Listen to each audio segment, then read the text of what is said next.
नमस्कार, आपका स्वागत है। भक्तों, अपामार्ग का पौधा कैसे किस प्रकार से इसका प्रयोग करेंगे तो जीवन से परेशानियां दूर होंगी। चाहे वह पैसे रुपए की दिक्कत हो, चाहे फिर बीमारियां हो, आपके जीवन से गायब हो जाएंगी। और आप चाहते हैं कि आपके जीवन से समस्याएं खत्म हो, खास करके पैसे रुपए की दिक्कत खत्म हो। वह उपाय आपको इसी वीडियो में हम बताने वाले हैं। वीडियो बहुत खास है, इसलिए अंत तक जरूर देखिएगा। और इस पौधे के बारे में हम आपको कुछ और भी जानकारी देंगे जो आप मानेंगे कि आसपास यह अपामार्ग का पौधा, जिसे चिड़चिटा भी कहते हैं, जरूर देखा होगा, आपने बहुत फायदेमंद माना जाता है। आप तब कमेंट करके बताइए कि आपके एरिया में इसे किस नाम से जाना जाता है और क्या-क्या उपयोग आपके तरफ इसका किया जाता है। लेकिन आज मैं लक्ष्मी प्राप्ति के लिए इसका उपाय बताऊंगा, क्योंकि इसकी जड़ में मां गंगा का और इसके पत्तियों तने में पाया जाता है। फल में इसके पाया जाता है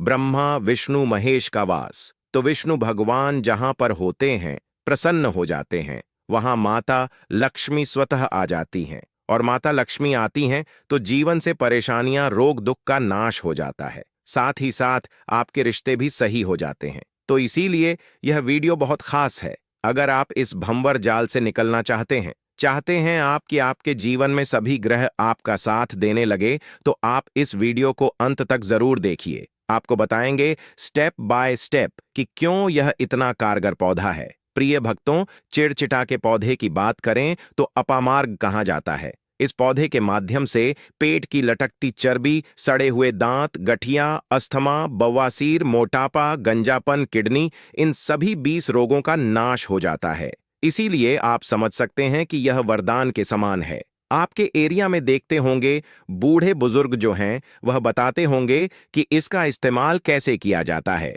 पौधे के बारे में आपको बताएंगे, इसके तने के बारे में बताएंगे, पत्तियों के बारे में बताएंगे, बीज के बारे में बताएंगे, फूल और जड़ के बारे में बताएंगे। हर एक इसका जो पार्ट है वह बहुत ही महत्वपूर्ण है। इसीलिए इस पौधे के बारे में जानना बहुत जरूरी है। थोड़ा सा अगर आप इसे जानते होंगे तो पहचान लीजिए। वीडियो में जो दिख रहा है वह यही पौधा है। आमतौर पर आपके आसपास इसे देखा जाता होगा। इसे चिड़चिटा कहा जाता है, कहीं कहीं पर आंधी झाड़ा भी कहा जाता है। अपामार्ग की ऊंचाई जो होती है लगभग 60 से 120 सेंटीमीटर होती है। आमतौर पर यह लाल और सफेद दो प्रकार के अपामार्ग होता है। दोनों ही प्रकार का फायदेमंद है, लेकिन श्वेत जो होता है, उजला जो अपामार्ग है, वह बहुत ज्यादा फायदेमंद होता है। इसी का उपयोग आज हम आपको बताएंगे लक्ष्मी प्राप्ति के लिए तांत्रिक उपयोग में। लेकिन क्या क्या इसका इस्तेमाल करना है, कैसे उपाय करना है कि आपके जीवन में खुशियां आएं, पैसे रुपए और गरीबी की जो परेशानी है वह दूर हो जाए आपकी। इस पर बीज नुकीले कांटे के समान लगते हैं। इसके फल चपटे और कुछ गोल होते हैं। दोनों प्रकार के अपामार्ग के गुणों में समानता होती है। फिर भी सफेद अपामार्ग, जैसा कि मैंने बताया, वह श्रेष्ठ होता है। यह बहुत ही फायदेमंद होता है। इस पर फूल लगते हैं, फल शीतकाल में लगते हैं और गर्मी में पक करके सूख जाते हैं। इनमें से चावल के दानों के बराबर ही बीज निकलते हैं। इसका पौधा वर्षा ऋतु में पैदा होकर गर्मी में सूख जाता है। अब यह बहुत ही आसानी से आपको मिल जाएगा, क्योंकि सर्दियां आ रही हैं। अपामार्ग तीखा, कड़वा तथा प्रकृति में गर्म होता है। यह पाचन शक्तिवर्धक, दस्त लाने वाला, रुचिकारक, दर्द निवारक, विषकृमि पथरी का नाश करने वाला, खून को साफ करने वाला, बुखार को दूर करने वाला, श्वास रोग हो तो उसका नाश करने वाला, भूख को नियंत्रित करने वाला होता है। इसीलिए कहा जाता है कि इस पर सभी देवी देवताओं का वास माना जाता है, और सबसे जो मुख्य देवता हैं हमारे ब्रह्मा विष्णु महेश, इनका वास माना जाता है। चलिए थोड़ा सा इसको आयुर्वेद के रूप में पहले जान लेते हैं कि क्या क्या फायदेमंद है। हमारे आयुर्वेद के पुस्तक में बताया हुआ है। आप सभी देखेंगे तो आयुर्वेद शास्त्र पढ़ेंगे, उसमें मिलेगा आपको यह। और मैं यह जानकारी कोई भी आपको अपनी तरफ से नहीं दे रहा हूं दोस्तों, यह शास्त्रों में वर्णित जानकारी दे रहा हूं। फिर आपको बताऊंगा आपके जीवन में अगर परेशानियां हैं, धन की दिक्कत है, तो वह कैसे दूर होगी। लेकिन सबसे पहले बीमारियों को दूर करने के बारे में जान लीजिए। और मैं श्योरली कहता हूं कि इसमें से कोई ना कोई उपयोग आपके आसपास के लोग भी जानते होंगे, आपके एरिया में भी किया जाता होगा। आपके जो बूढ़े बुजुर्ग होंगे वह जानते होंगे इस पौधे का उपयोग कैसे किया जाता है। सबसे पहले तो एक आम रोग है गठिया का रोग, जो घुटने में जोड़ों में दर्द होता है। वह उसको दूर करने के लिए आप इसके पत्तियों को पीस करके गर्म करके गठिया में बांध दीजिए। दर्द और सूजन इससे दूर हो जाएगी। पीत में अगर पथरी है, पीत की पथरी है आपकी, तो इसको चिड़चिटा की जड़ आधा से 10 ग्राम काली मिर्च के साथ या जड़ का काढ़ा काली मिर्च के साथ 15 ग्राम से 50 ग्राम की मात्रा में सुबह शाम लीजिए, पूरा लाभ होगा। काढ़ा अगर गरम गरम ही लीजिएगा तो और ज्यादा लाभ होगा और आपकी पत्थरी गल करके बाहर हो जाएगी। लेकिन 1 ग्राम काली मिर्च के साथ चिड़चिटा की जड़ को दूध में पीस करके नाक में टपका दीजिएगा तो लकवा या फिर पक्षाघात जिसे कहते हैं वह ठीक हो जाता है, जो कि लकवा बहुत ही घातक बीमारी है। आप इसमें प्रयोग कर सकते हैं। आप में से बहुत से लोग जो हैं जानते भी होंगे, पेट का बड़ा होना या लटकना ये बहुत बड़ी समस्या है। मोटापा बढ़ता जाता है, खास करके उम्र के बाद 30 के बाद लोगों का। तो चिड़चिटा यानी कि अपामार्ग की जड़ 5 ग्राम लीजिए और 10 ग्राम जड़ ले सकते हैं आप, या 5 ग्राम जड़ का काढ़ा बना करके 15 ग्राम से 50 ग्राम की मात्रा में सुबह शाम काली मिर्च के साथ खाना स्टार्ट कर दीजिए, या फिर खाना खाने से पहले पी लीजिए। आमाशय का ढीलापन दूर हो जाएगा और पेट का आकार कम होने लगेगा। आपके पेट को कम करने के लिए यह रामबाण की तरह से कार्य करेगा। इसके अलावा बवासीर यह भी एक बहुत ही खतरनाक बीमारी है। तो अपामार्ग की 6 पत्तियां काली मिर्च 5, इनको पीस के जल के साथ छान करके सुबह शाम सेवन कीजिए। बवासीर में लाभ हो जाएगा और बवासीर में जो रक्त बहता है वह रुक जाएगा। खूनी बवासीर पर अपामार्ग के 10 से 20 ग्राम जड़ को चावल के पानी के साथ पीस के छान के 2 चम्मच शहद मिलाकर के पीजिए, बहुत गुणकारी होता है। शहद मिलाने से इसका गुण जो है दुगना हो जाता है, दुगना लाभ करता है। इसीलिए कहा जाता है कि इस पर सभी देवताओं का निवास होता है। अगर शनि की 7.5 से परेशान हैं तो भी वह दूर हो जाता है। अगर इसका यह जो उपाय मैं आपको इस वीडियो में बताने जा रहा हूं, जो तांत्रिक उपाय है वह बताऊंगा, उस उपाय को कीजिएगा तो आपके जीवन से पैसे रुपए की दिक्कत, गरीबी, बीमारी के साथ साथ आपकी सभी परेशानियां खत्म हो जाएंगी। कई लोगों का मानना है कि जब किसी व्यक्ति पर शनि की 7.5 का प्रभाव शुरू होता है तो उसके जीवन में संघर्ष बढ़ जाते हैं, काम बनते बनते रुक जाते हैं, आर्थिक परेशानियां घेर लेती हैं और सफलता दूर होती हुई दिखाई देती है। लेकिन भारतीय परंपरा में कुछ ऐसे पौधों का वर्णन मिलता है जिन्हें अत्यंत शुभ और प्रभावशाली माना गया है। इन्हीं में से एक है अपामार्ग, जिसे कई स्थानों पर चिड़चिटा या चिचड़ी के नाम से भी जाना जाता है। धार्मिक मान्यताओं के अनुसार यह पौधा विशेष दिव्य ऊर्जा से युक्त माना जाता है। कहा जाता है कि समुद्र मंथन के समय जब अमृत कलश को लेकर देवताओं और असुरों के बीच संघर्ष हुआ था, तब अमृत की कुछ बूंदें पृथ्वी पर गिरी थीं। लोक मान्यताओं में यह विश्वास किया जाता है कि उन दिव्य बूंदों का स्पर्श अपामार्ग को भी प्राप्त हुआ था।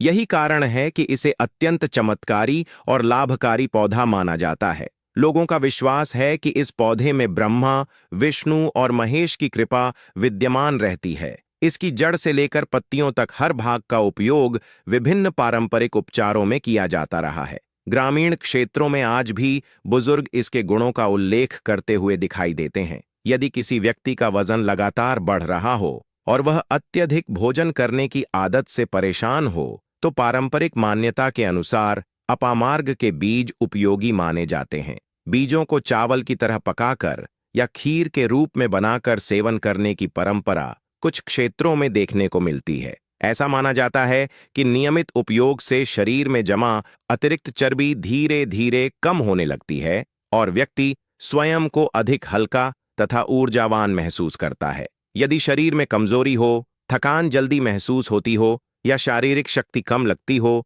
तो इसके बीजों को भूनकर उनमें बराबर मात्रा में मिश्री मिलाकर चूर्ण तैयार किया जाता है। पारंपरिक उपयोग के अनुसार इस मिश्रण को दूध के साथ लिया जाता है। मान्यता है कि इससे शरीर में मजबूती आती है और दुर्बलता कम होने लगती है।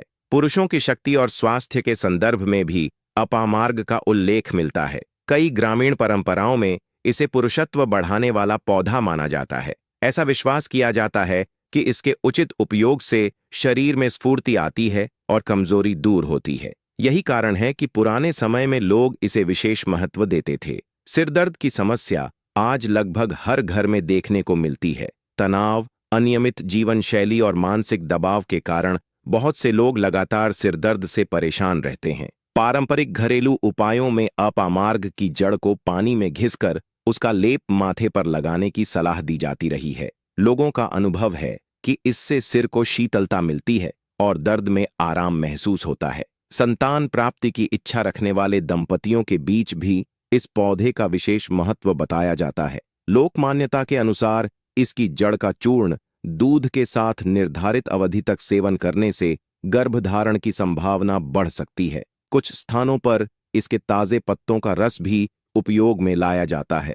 हालांकि ऐसे किसी भी उपाय को अपनाने से पहले विशेषज्ञ चिकित्सकीय सलाह लेना आवश्यक माना जाता है। पुरुषों में यदि शुक्राणुओं की संख्या कम हो तो भी पारंपरिक चिकित्सा पद्धतियों में अपामार्ग का उल्लेख मिलता है। ग्रामीण समाज में यह विश्वास प्रचलित है कि इसके नियमित और संतुलित उपयोग से पुरुष स्वास्थ्य में सुधार देखा जा सकता है। बरसात के मौसम में मलेरिया जैसी समस्याएं कई क्षेत्रों में चिंता का विषय बन जाती हैं। पुराने घरेलू नुस्खों में अपामार्ग के पत्तों और काली मिर्च को मिलाकर छोटी गोलियां बनाने की परंपरा भी मिलती है। कुछ लोग इनमें थोड़ा गुड़ भी मिलाते हैं। मान्यता है कि ऐसे मिश्रण का सीमित मात्रा में सेवन शरीर की रोग प्रतिरोधक क्षमता को मजबूत बनाने में सहायक हो सकता है। बालों का झड़ना आज युवाओं से लेकर बुजुर्गों तक सभी के लिए एक बड़ी समस्या बन चुका है। पारंपरिक मान्यता के अनुसार अपामार्ग के पत्तों को सरसों के तेल में जलाकर तैयार किया गया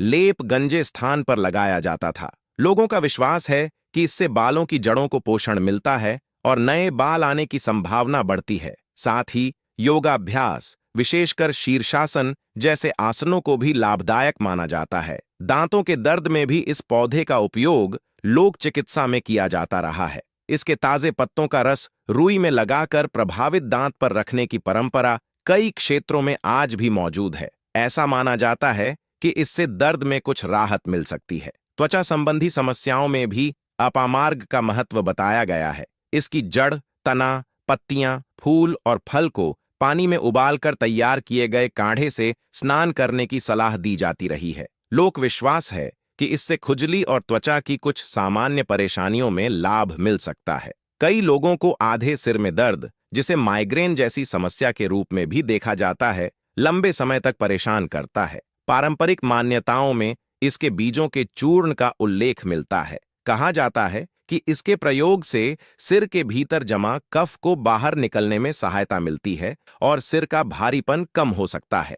धार्मिक दृष्टि से भी अपामार्ग को अत्यंत महत्वपूर्ण माना जाता है। कुछ मान्यताओं के अनुसार इसकी जड़ में मां गंगा का निवास माना गया है, जबकि भगवान शिव की विशेष कृपा भी इस पर मानी जाती है। इसी कारण पूजा पाठ और धार्मिक अनुष्ठानों में इसका उपयोग कई स्थानों पर किया जाता है। लोगों का विश्वास है कि यह केवल शारीरिक लाभ ही नहीं देता, बल्कि नकारात्मक ऊर्जा को भी दूर करने में सहायक होता है। इसी कारण इसे घर के आसपास लगाने की परंपरा भी कई क्षेत्रों में देखने को मिलती है। ग्रामीण समाज में आज भी बुजुर्ग इसके महत्व की चर्चा बड़े सम्मान के साथ करते हैं और इसे प्रकृति का एक अनमोल उपहार मानते हैं। अपामार्ग को अलग अलग क्षेत्रों में अलग अलग नामों से जाना जाता है। कहीं इसे चिड़चिटा कहा जाता है, कहीं चिचड़ी और कहीं अन्य स्थानीय नामों से पुकारा जाता है। इसके फल छोटे छोटे कांटों जैसे दिखाई देते हैं जो कपड़ों से चिपक जाते हैं। इसकी पत्तियां साधारण लेकिन विशिष्ट आकार की होती हैं